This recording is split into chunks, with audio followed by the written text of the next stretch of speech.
We're here for the Delta Soul Celebrity Golf and Charity event, along with our host, the great Steve Azar, joining us again. Steve, you're running around this place like crazy, but I have seen all kinds of famous people around here. They come to see you, my friend.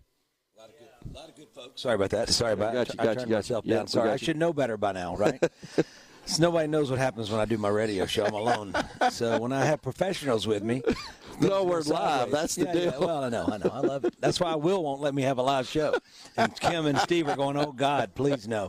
But it's going to be live today. No, it's great. Everybody's here. And I just like seeing a lot of our pals become pals with, it's just the place has been a great place for building relationships. And that's why this event has lasted as long as become more successful is because of our folks. Yeah, no doubt about it.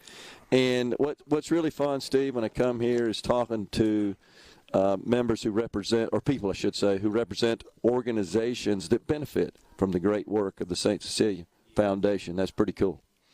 That's so cool. I mean, my name's on it, but there's so many people. I know it's a cliche, and you hear people always say, oh, if it wasn't for this. But, I did a MC to volunteer the Give Awards this year, and it really put things in perspective. I realized, I've got our coaches at our high school tearing themselves, moving beverages from one place to the other, sweating out there. Mm-hmm. I mean, so many friends of ours that help, and they've helped every year, and it's amazing because that's the magic in it. And so, I mean, I'm very grateful for that. My wife and I are very grateful because when we were in Nashville, we used to do, it was called the CMA Steve Azar Sports Challenge. Mm-hmm. And I brought in Steve Berline and Jim Kelly, Jim McMahon, John Daly, Billy Joe Tolliver, Mark Rippon. We brought all these athletes. When I walked in, we would do this competition skill, right? Like, you do three-pointers, you free throws, you do throw the baseball, throw the football through the tire. We did all of that. And we would go to a concert at the end, maybe at B.B. King's, and raise money. But there was such a limit because I didn't have my folks that I grew up with. And coming back to Mississippi and everybody embracing it was the game changer, which allowed us to really start making a difference, So it's a good feeling. You've made lots of music. I have. Created lots of music. You've traveled the world performing and entertaining, but you came back. And you did well. You succeeded. You've been blessed. Yeah. But you came back. You love Mississippi. You love the Delta. Like you do. It's same for me. Yeah. You're a much bigger deal than I am. But no, I traveled around and came back and decided to make my home here, raise my family here, build my business here. Could have done it anywhere. Yeah. But we love, there's something about it, man, that it's like glue. We love it here. We want to see our state succeed and do its best, but we want to see our people prosper and thrive. Well, when that happens, it allows opportunities to help. I mean, people are so locked into what they're doing. I mean, Gwen years ago told me, she said, "You got to start we got to start this." I said, "I'm not there yet. I don't feel like, when I go do Darius's and Monday After the Masters, we'll have Blowfish and Gino Torretta, and he's won Heisman's. And, the events we were doing, the people had arrived so big and were stapled they were such a household name. Yeah. And Gwen goes, at some point, you just have to decide that that doesn't matter. You're at a point where when are you going to make your decision? And, life, everything gets better. I think that when you start to do that, my parents always tell me that, and you get stubborn, growing up. You think, oh, no, you got to, I'm just not ready for that. I have to focus on me for my family, right? Everybody's got obligations out there, and they have priorities. And finally making this a priority when it really wasn't the best time in my life has made my life and career better. Coming full circle. Yeah. Make sense? Yeah, absolutely it does. As a musical artist, you receive gratification when folks enjoy your art, your work product. And, as a business person, I had the same feeling. Sure. When we would implement systems for our customers and we'd see them leverage those systems, utilize those systems to get better. We used to say to achieve excellence.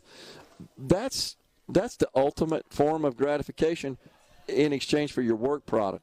But when you get on the other side of that and you get past that and you start giving back, that is really where you feel rewarded, when you see that you're able to give back and help people, help organizations. That's even more gratifying than it is to be, I guess, somewhat rewarded and recognized for your art. No, it is. It is. But I still say that it's because I've surrounded myself by people that that feel the same way, and there's a power in numbers, as they say, right? Sure. You know, your strategic Absolutely. planning you did for all your companies. Absolutely. And it's a team effort. Oh, sure. So when you were doing implementing, and with what you were doing all your in these companies, you saw the growth, right? Did that excite you? Did it ever get tiring to you? Did it ever feel like you were on a spreadsheet? No. And the thing that made me the happiest of all is when I'd see my people thrive and succeed. So it's the same thing. And taking care of their families. Right. I mean, that would just make my day. Yeah. Yeah. It's just, that's what's fun about it. It's what you do it for. Yeah. And that's the way our society should work. But you were so well thought of. You know this. Oh, I appreciate that. In our state, I consider you the ambassador, the face of our state. And I'm just proud to know you, man. And I'm proud of the work you do. And proud for us to be up here and be a part of it. It's special. First of all, you're too kind. Second of all, because I'm a bit of a mutt, and I appreciate that. But I think that there's something cool about that. But you guys taking the trip down to the Delta every year, Kim and Steve and Will and you and everybody here. You know my team over there, our team, right? Yep. Houston, and they're awesome. Alex and Gary. I mean, making the effort to come down here, and I know the expense in that.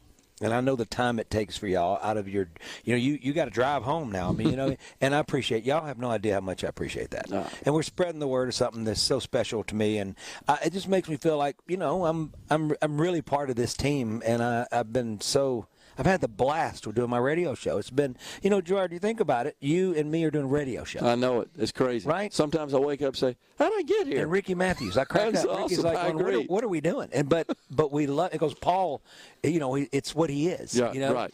And, consummate professional. Right. And we've come into this thing sideways, right? Through the back door. That's right. Paul's probably going, what the heck are these? When did it go just totally amateur night in Dixie? That's exactly right. No, but it's not. But, I mean, I love it because when I listen to you, I just love your honesty and how your conviction, right? They're heavy. Your belief system, and I love that you express it, and you're able to do that here. Yeah, it's a privilege, and you're so right. What a great team, and the listeners out there probably don't think about it, but it takes an army of people to make all this work right. Good people. It's hard. They have no idea. I mean, there's so many people working. I know. And it's the same people.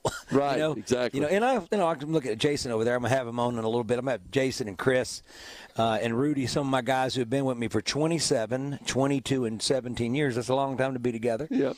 And we're going to tell some stories. But, I think about my guys on the road and what it takes to put on a great show. And I'm the one at the end signing the autographs. But at the end of the day, it's such an effort on stage. We believe in that we're a unit. And it's like, we come out of the huddle. And we all have to do our thing, and it's beautiful. It's fun, though, isn't it? It's fun to be part of a team, isn't it? Yeah. Humans are designed to be parts of teams. Yeah. But you're right about that. That's the way we're built. Yeah, but they don't let me. And I like to every once in a while have an ego, and between my wife and them, they don't let me have one. It's always neither does mine. I promise. It's like a hammer. It's not a rubber hammer. They use a really big, sledgehammer is what they do to me. Yeah. Well, if ever I'm out and somebody happens to recognize me, I was in the Kroger this past weekend, and two people came up to me. I listen to your show. I love your show. And my wife just walks away. She just rolls her eyes. Yeah. Well, hey, think about you. What about me look, I really like your music. What about me, Gerard? I really like your music, but I love your show. Your radio show. I said, are you kidding me? No. What about my music? That's great. I love that. So funny. It's always a blessing. A good thing. Awesome. Good thing for anybody to like anything we do. Well, again, we're out of time, but man, it's great to be here. Appreciate what you do here. Well, appreciate you representing our state so capably. You're the best, man. Love you, brother. Thank yeah, you, buddy. Thank you. See you, man. Thank you. Yeah. We're coming right back with a final segment from Greenville, Mississippi. Stay